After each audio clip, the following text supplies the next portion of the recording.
Well, the NWA decided to put in the latest Powerrr episode, continuing with the finals of the Champion Series today rather than Tuesday due to their technical difficulties. So, who will be winning the Champion Series? Will it be Team Idol and Kamille or Team Pope and Velvet Sky? We'll find out. But also, AEW Dynamite had some amazing events. We had the Elite taking on Dante and the Seidel brothers. We also got many other things involving, including Darby Allin taking on Daniel Garcia in the main event, the Labour of Jericho Chapter 5. But I also will throw in two Japanese wrestling promotions from past events between March and April. One is by Stardom and the other is by DDT Pro Wrestling. So, let's get ready for another episode of Deleted Wrestle Zone.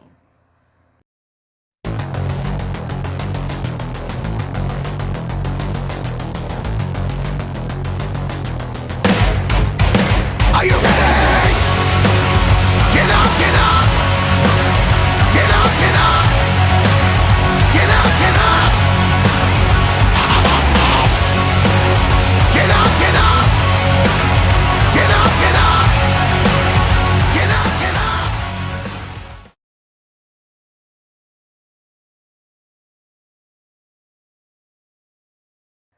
Welcome everybody to Deleted Wrestle Zone. All things that it's pro wrestling with AEW, NXT, New Japan Pro Wrestling, Impact Wrestling, the National Wrestling Alliance, various promotions, wrestlers, matches, and championships.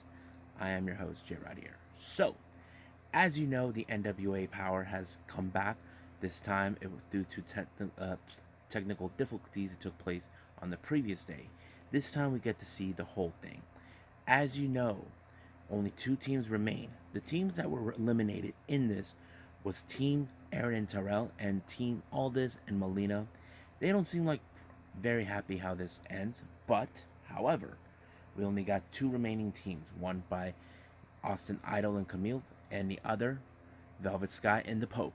So, the first two matches are part of the championship series. First match, we have Tom Latimer taking on Trevor Murdoch. Now, keep in note, the entire match, Nick Aldis was there. Now, Nick Aldis has been trying to avoid Trevor Murdoch because he knows if somehow Trevor Murdoch wins this match, and if his team were able to hold on, he will be able to obtain another shot of the 10 pounds of gold, which Aldis has been avoiding. But I have to say the match was pretty good. I have to say it showed a lot of character, how Tom Latimer is willing to win this one for his team, but Trevor knows that he is the one thing that Nick Aldis is afraid of. But however, it was Trevor Murdoch that put up a good, impressive victory when he applied the Bulldog. 1, 2, 3. He is out. He gains 5 points for his team.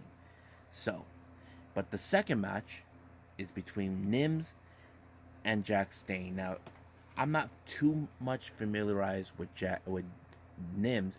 Jack Stane, I do, from my understanding, he was an NWA World Champion before Tim Storm, but he put up a good fight. He seems like he was in control of the match, but somehow Nims was able to overturn the match and win it for his team. Very good on that. So he gained 5 points for Kamille and Austin Idol. However, there's going to be one way to dispute in the third match. Now, two of the both opposing teams, they have wrestlers that are now currently out of action due to their injuries, so they decided to use the alternates. We have Sal Renau representing Idol and Kamille, and Colby Corino representing Pope and Sky. But before we jump into that, they started out with Nick Aldis and Chris Adonis, who in fact wanted to give him a title shot. But this later became more of a dispute between Jeremy Pluckett and the rest of Strictly Business because they don't appreciate people calling their shots. However, he wasn't the only one who called out a shot. A familiar face from WWE and other promotions appeared, and I'm talking about Sean Davari. So he basically gambled that if he and Pluckett wins their tag team match against Adonis and all this, then He and Pluckett will have their shot of the 10 pounds of gold. It was a pretty good match, but however, everything played out well for Strictly Business when Adonis put the the Nelson lock on Davari outside the ring, while of course all this had Pluckett in the Texas Cloverleaf right in the back, right in the ring, forcing him to tap out. Now, the final match was between in the Champion Series. It's the final determination who wins it. So we have Sal Renau representing Idol and Kamille, and of course we got Colby Corino, who is representing Pope and Velvet Sky. Now keep in mind, Corino really hates Renau due to the fact that he felt that he was given everything and Corino should have been the one getting all the opportunities that he deserves. But in some point the match could have gone either way. Tom Latimer made the dumbest mistake when he slid a chair in front of the referee to ensure Corino wins. But however, the referee took the chair, but Colby Corino walked out with he pulled out in its trunks, brass knuckles knocking him out, allowing for his team to win. So basically, it's still undetermined what title Corino will get. Now keep in mind they do have every member of that team will get title shots. So we just gotta wait and see, and that will may take place on NWA 73, which I'm excited to watch. So I think that's pretty much it with the NWA. I say let's move on with the biggest show of the day, AEW Dynamite.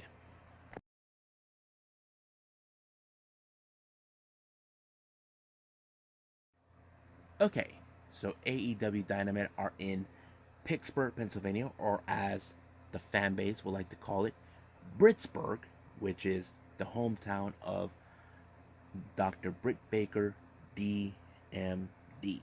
So this is her hometown, and you know how that is. With everybody are welcoming their hometown hero, kind of like here in San Diego. Our hometown hero is none other than Rey Mysterio. So it opened up with MJF giving a clear message to Jericho in hoping that he will not survive this next labor against Wardlow. However, Wardlow has been a failure once before in this type of scenario. Who could forget his little match he had with Cody Rhodes in that steel cage match 2 years ago? But this time we'll see how that goes because MJF reminded him of that. Now the opening match is the Elite, the Bucks and Kenny Omega, along with Nakazawa and Brandon Cutler, but of course that Weasel Don Callis on commentary, taking on Dante Martin and the Seidel brothers, Matt and Mike. The match was pretty good. Great opening match, how it is. There was a lot of spots, great moments. There was no interference from Nakazawa or Cutler, but somehow the Elite were able to once again show they are superior than they always have been until Kenny applied the One Wing Angel onto Dante Martin and once again proving they are the dominant force. But however, they were shortly Don Callis promo was being interrupted by none other than the number one contender for the AEW World Title, Christian Cage. Now, keep in mind, originally this match was supposed to take place this coming Friday at Rampage, but somehow that Weasel Don Callis was able to switch it all the way to All Out. Now, he didn't come alone. He was supported by none other than his two buds, the Jurassic Express, Jungle Boy, and Luchasaurus. Now, however, Christian Cage told him he's gladly accepted, but however, he was in the back talking to Tony Khan and Scott D'Amore, so Kenny is now being forced to put the Impact World title on the line in Rampage.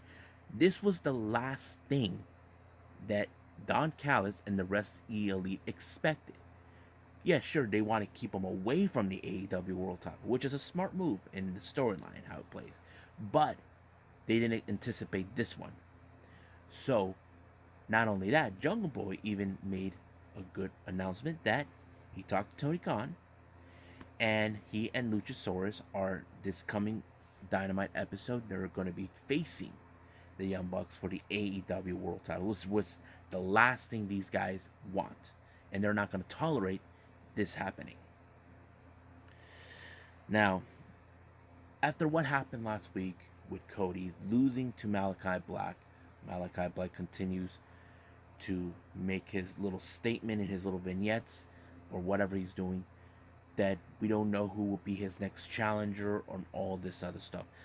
I mean, it would make a lot more sense because who is going to be oh, challenging enough for him? I mean, look, if you guys listen to Talk is Jericho, there's a lot of options for Malachi Black to face, like Darby Allin, Kenny Omega, or anybody.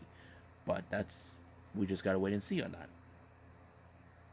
And of course, speaking of Cody, as you know, not too long ago, they were supposed to release a brand new series called Roads to the Top, which is about Cody and his wife Brandy on their journey with AEW and all this. Of course, they're going to show the birth of their daughter Liberty, and of course, it's being said that it will be premiering next month in September. I'm kind of excited to see how their lives have been since then.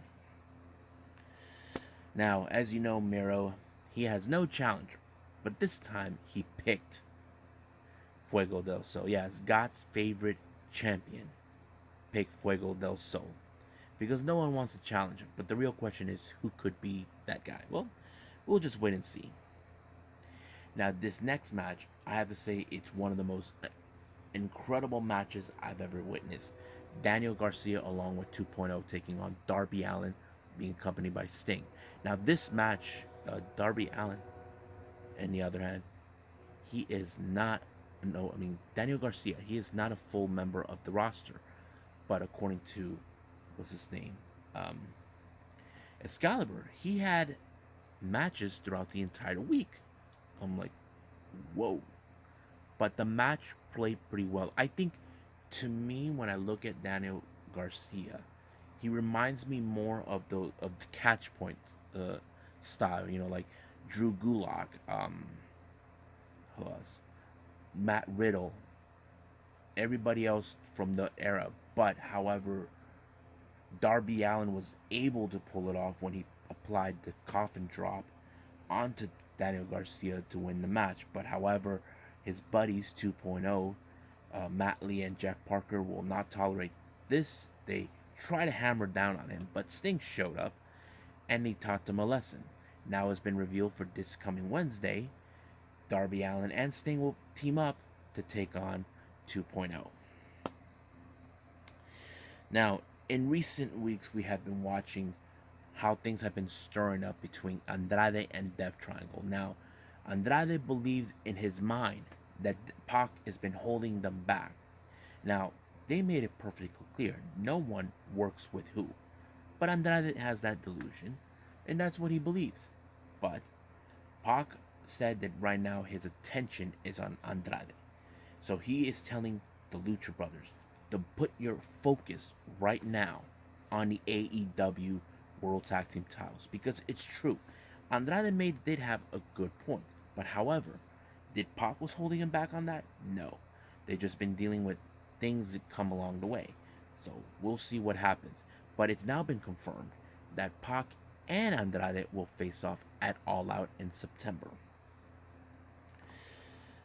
Now, the next thing we have is a six-man tag team match. We got Chuck Taylor, Wheeler Yuta, and freshly squeezed Orange Cassidy being accompanied by Chris Statlander taking on Matt Hardy and Private Party, being accompanied by the other mercenaries of the Hardy family office.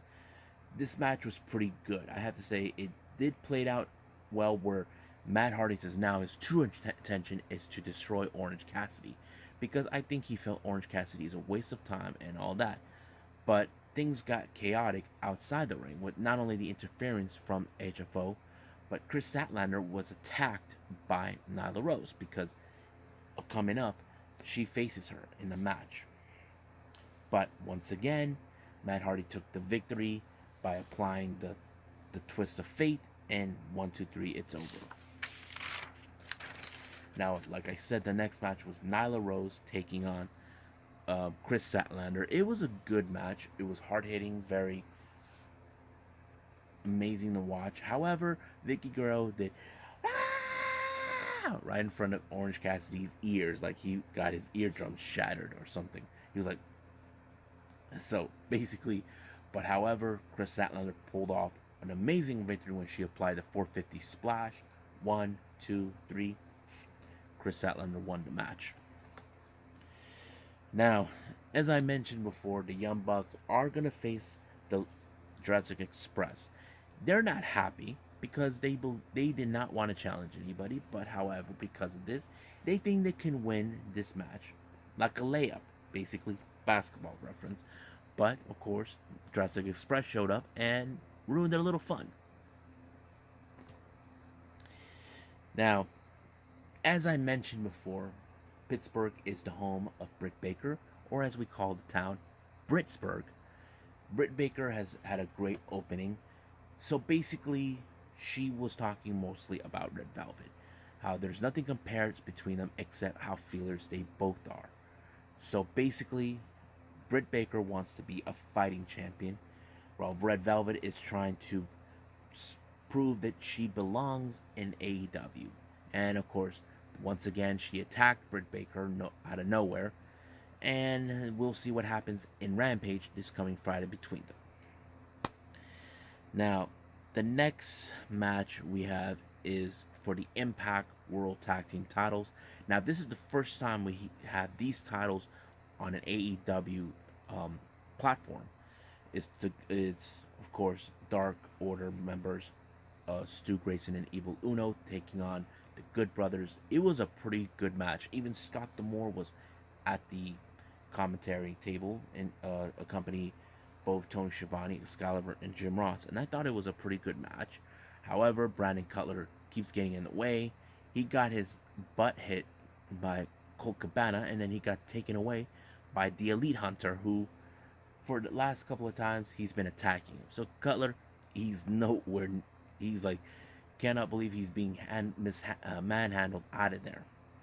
But, however, Dark Order were close in winning. But Scott D'Amore did mention he would like to have them come by to Impact. I mean, that's a pretty good thing to watch. I mean, they do have a good tag team division down there, but I feel the AEW has a much better, more of that.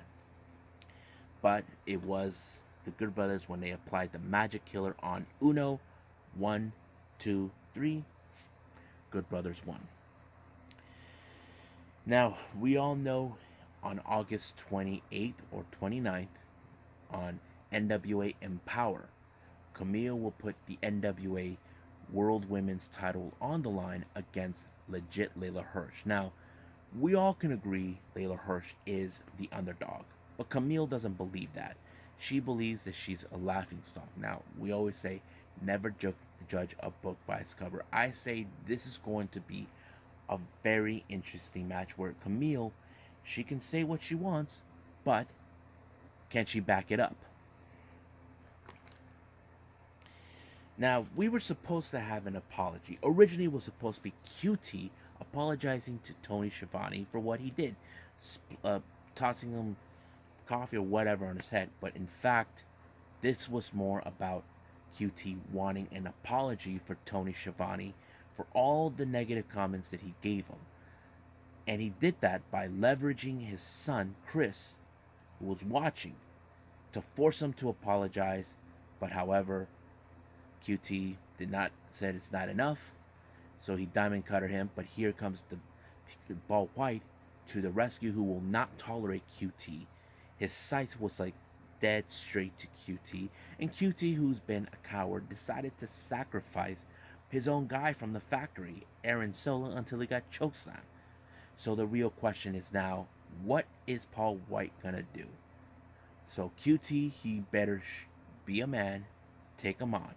You disrespected his buddy, but now you might get chokeslammed through the floor. Now, the main event is the Labour of Jericho Chapter 4. This is between Wardlow and him. This match, of course, features MJF trying to ensure that the match goes in his favor. He does not want to challenge Chris Jericho whatsoever. He already beat him twice. But this time, Jericho got away with it by using Floyd because MJF screwed up on himself when he got himself caught, tried to pass the diamond ring, and was forced to leave the ringside and allowing for Jericho to apply the Judas effect onto Wardlow. But however, Sean Spears shows up and attack, and here comes Sammy Guevara. Then MJF tried to even the try to make the odds in their favor, but Hagar shows up to even the odds. But MJF made it for his next labor. Jericho will not be allowed to use the Judas effect, and he will not be allowed to use his theme song Judas from his band Fozzy, because he believes this will break Jericho up. But we'll see what happens next week on Dynamite, because there's going to be some good stuff, or as Vince would say, some good shit happening.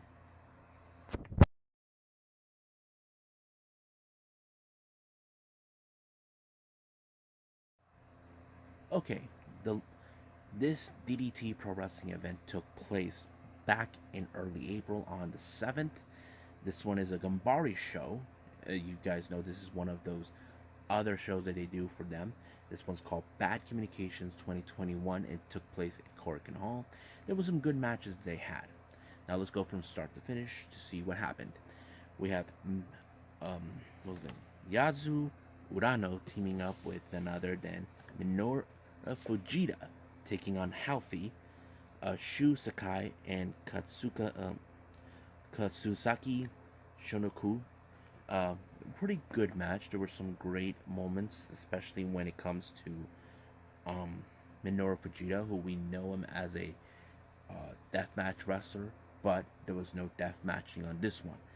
But in fact, it was Yazoo that picked up the victory when he pinned, of course, Shu Sakai, and allowing himself to win the match. Next up, we got an all-female tag team match. First team, we got Yumi Hayashi, Miyuki Takase taking on Arasukaze and Moki Haruhi.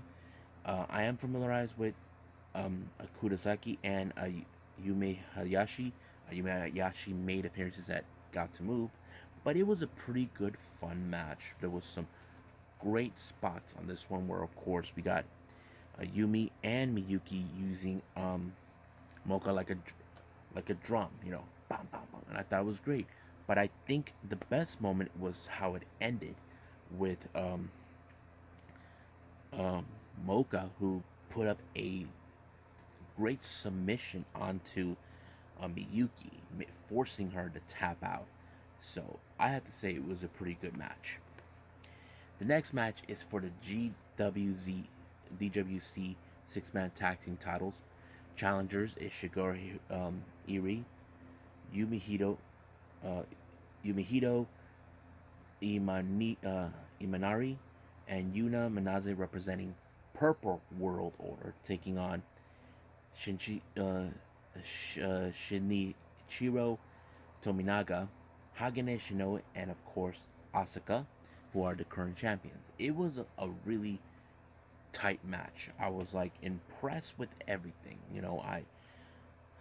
I enjoyed many of the moments that they put in this match, because of course Asuka is becoming a bigger deal down in Japan, appearing in many Yoshi promotions. Shigehiro, who's been with DDT for who knows how long, been with all over the world, and he's a member of Purple Haze and Strong Hearts. And then of course we got Hagane Shinoe, who's a very good wrestler, especially when he does his shoe kicks that I enjoy. But however, it was Shinichiro who put I think Yumihito was on an armbar, forcing him to tap out. So basically, what was his name?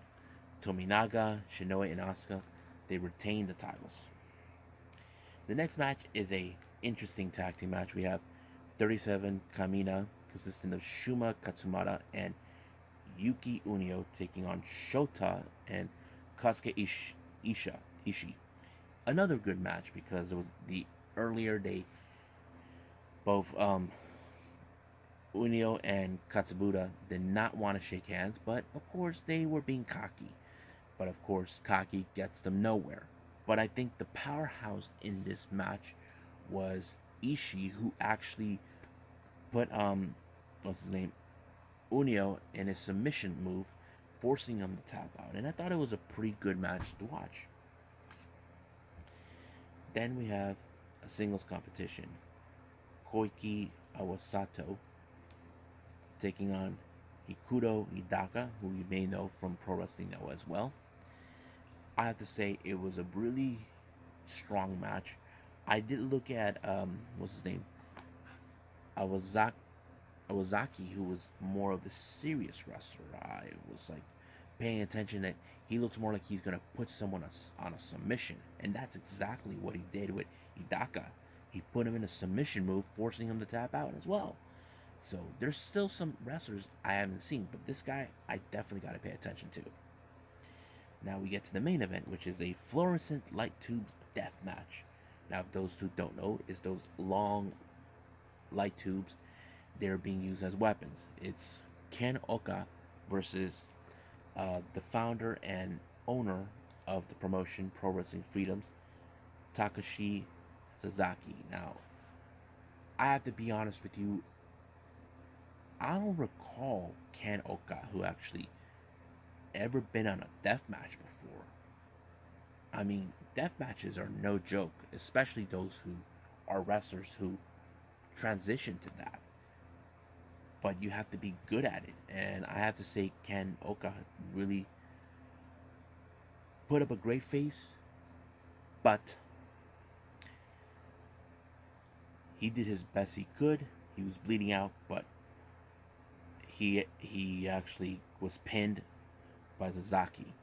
But Sasaki in the post match gave him his respect, knowing that he hold his own. And I have to say, not a lot of people who are never been in death matches before can hold their own. And of course, Oka is the latest example that he can hang with guys like him.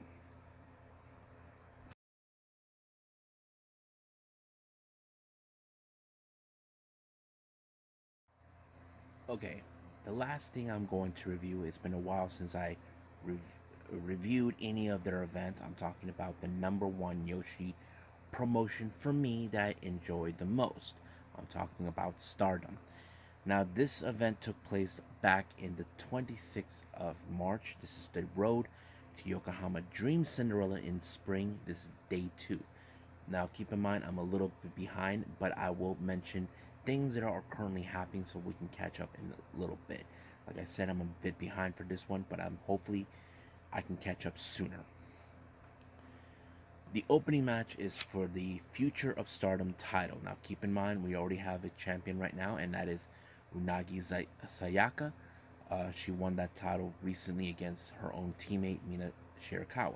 But this match was between Odatai member Ruka taking on Star member Saya Ida. Now, keep in mind, Ruka at the time was a member of Stars until she betrayed Mayu Iwatani, and then she called her shot against her former teammate Saida, believing that that title belongs to Odatai, saying that all this crap that Ida talked about, hard work, is a load of crap. But Ida wants to show her, I will show you exactly what hard work, and that's exactly what she did. She showed her hard work really paid off, and she was unable to capture this title. So that means Odatai will not get this title whatsoever. The next match we have is a three-way match. We have Lady C versus Kokigen Death, or now we know her as Fukigen Death with Odatai, taking on DDM's Natsupoi. Now, there have been some team-ups between both Fukigen Death and Lady C, or Lady C and Natsupoi. It all depends. But however, none of these two competitors matched the high speed capabilities of Natsupoi, who is currently the high speed champion. And that's exactly what she did. Her high speed allowed her to win the match in her three way, and it paid off a lot well. The next match we have is a tag team match. We have DDM, Himeka, and Maika taking on Queen's Quest, Ina, and Utami Hayashida.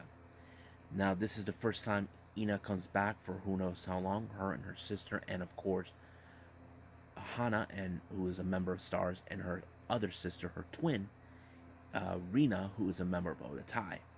So this is a very interesting thing for Ina to get herself into. But, however, DDM would prefer Hana because she's the oldest of three. But I have to say, Ina did hold her back. There was questions of ring rust since her return, but she doesn't seem like she missed her a beat. But however, the they're currently unmatched with the ability between Himeka and Maika, who were at the time the Goddesses of Stardom champions, which is the tag team titles. But they don't have those titles anymore. Julia and Tsurugi are the current champions for that. But it was a good match, but it was Maika who picked up the victory for her team. The next match is a 6-person match. We have Oda Tai, Rina, Saki Kashima, and Natsuko Tora taking on Stars, Hana, Starlight Kid, and Mayu Iwatani. Now, this match was practically a grudge match because Oda Tai hates Stars because they believe they're a bunch of crap. And that's what they've been doing the entire time. But it appears that Oda Tai had a plan, but it backfired. Now, keep in mind, Starlight Kid had Saki Kashima handcuffed, but now, if you must know, Starlight Kid is no longer a member of Stars. She was snatched by Oda Tai, and she's now officially a member of Oda Tai. While Hana has her sister handcuffed in the other side, while Natsuko Tora was all alone that handled her. And of course, Ruka showed up with the spare key to free them. But I think the best moment is when Hana actually put her own sister in the armbar, forcing her to tap out. And of course, Stars were gloating at Natsuko Tora, proving that they're still capable. But Natsuko Tora always will believe that Stars, they're already done, they're over. But even to this day, no matter how many people were snatched up or this, basically Stars will continue to rise no matter what the cost is. Now, the main event is for the Artist of Stardom title. We have, of course, Queen's Quest, or as we call them, QQ, consistent of Saya Kamitani, Azumi, and Momo Watanabe taking on the current champions, Cosmic Angels, Unagi Sayaka, Mina Shirakawa, and Tam Nakano. Now, there was moments I did notice, if you guys know this or not. Saya Kamitani was once the protege of Tam Nakano, who turned her back on her to join DDM. But this time it was more like personal between them because she wanted those titles. But it was Tam Nakano that put Momo Watanabe in the Tiger Suplex, and 1, 2, 3. They retained the titles for the third defense so far. But for now, there was no challengers at this time. But however, Tam Nakano knows her opponent for the white belt. As you know, she is currently a double champion. She is also not only a artist title holder, but also the title holder of the Wonder of Stardom belt, or as we call it, the white belt. She's set to face at Yokohama Dream Cinderella against Natsupoi. Now, Natsupoi is confident to believe that her high speed will put Tam Nakano out and win that title. So all we got to do is wait and see when we get to Yokohama Dream Cinderella, and I can't wait to see that. But I want to put a note on this one. This particular event was also the last time we saw, what's his name?